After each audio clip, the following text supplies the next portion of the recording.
LJH crew, what's going on? Thank you once again for clicking on another edition of the Real LJH Productions, and I got my review for Bad Boys Ride or Die on Blu-ray.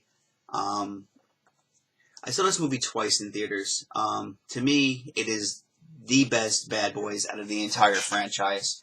The story's great, and I honestly just think it's a lot of fun. We're going to go ahead and, I'll do a quick review again of what it looks like. There's a slipcover, and there's the back, and then we'll pretty much the same thing on here. And then the Blu-ray just has the artwork of Mike, Larry, and what the hell, and Marcus on the Blu-ray. So again, watching this on Blu-ray, it was my third time.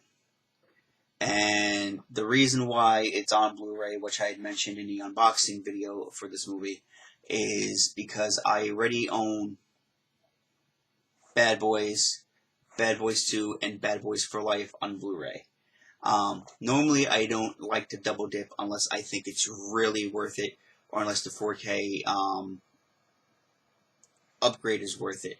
I also only bought the Blu-ray for Twisters because I own Twister on Blu-ray, and as much as it'd be cool to upgrade them, I don't think it's needed. I will do it sometimes, like certain movies. But, the PS5, upscales up to 4K anyway. So honestly, to me, I feel like I got the 4K quality a little bit.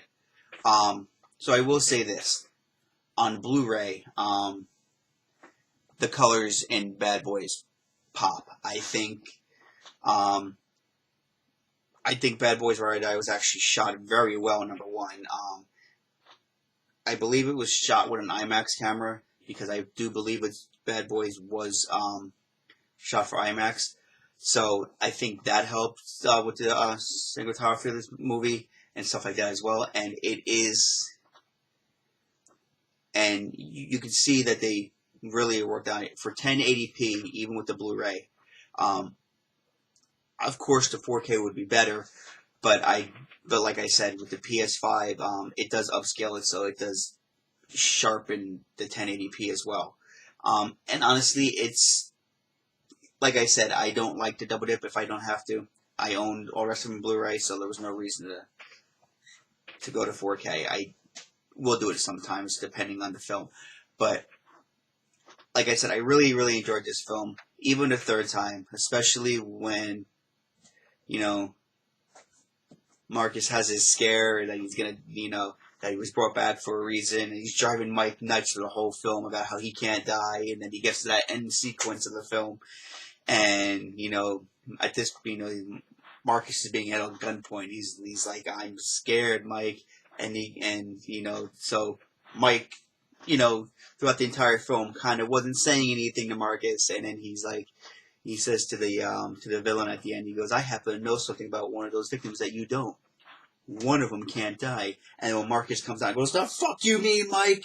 He goes, "Don't be messing around," and he does that whole. It was just funny to get Marcus back at the end, and I think Mike did that.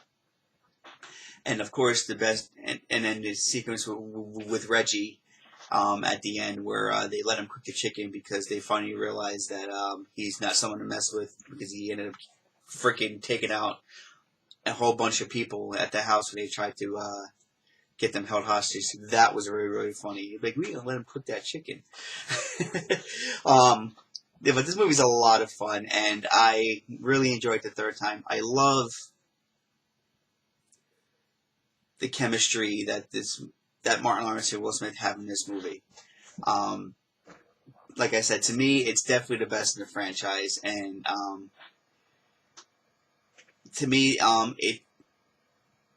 it's the right amount of action and the right amount of comedy, and it's done right. And I think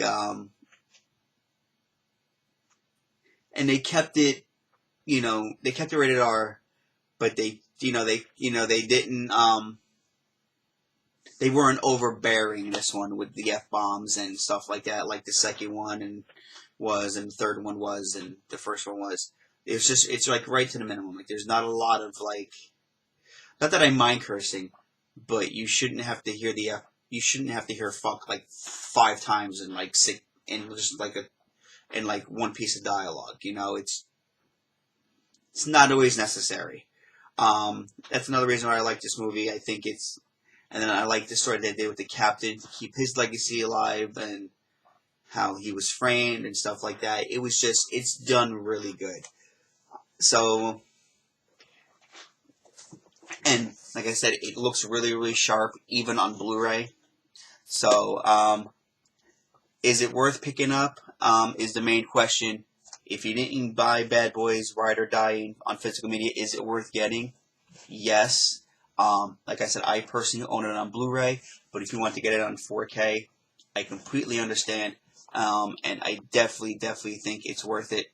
So if you have the other Bad Boys and you want to add Ride or Die to your collection, definitely do it.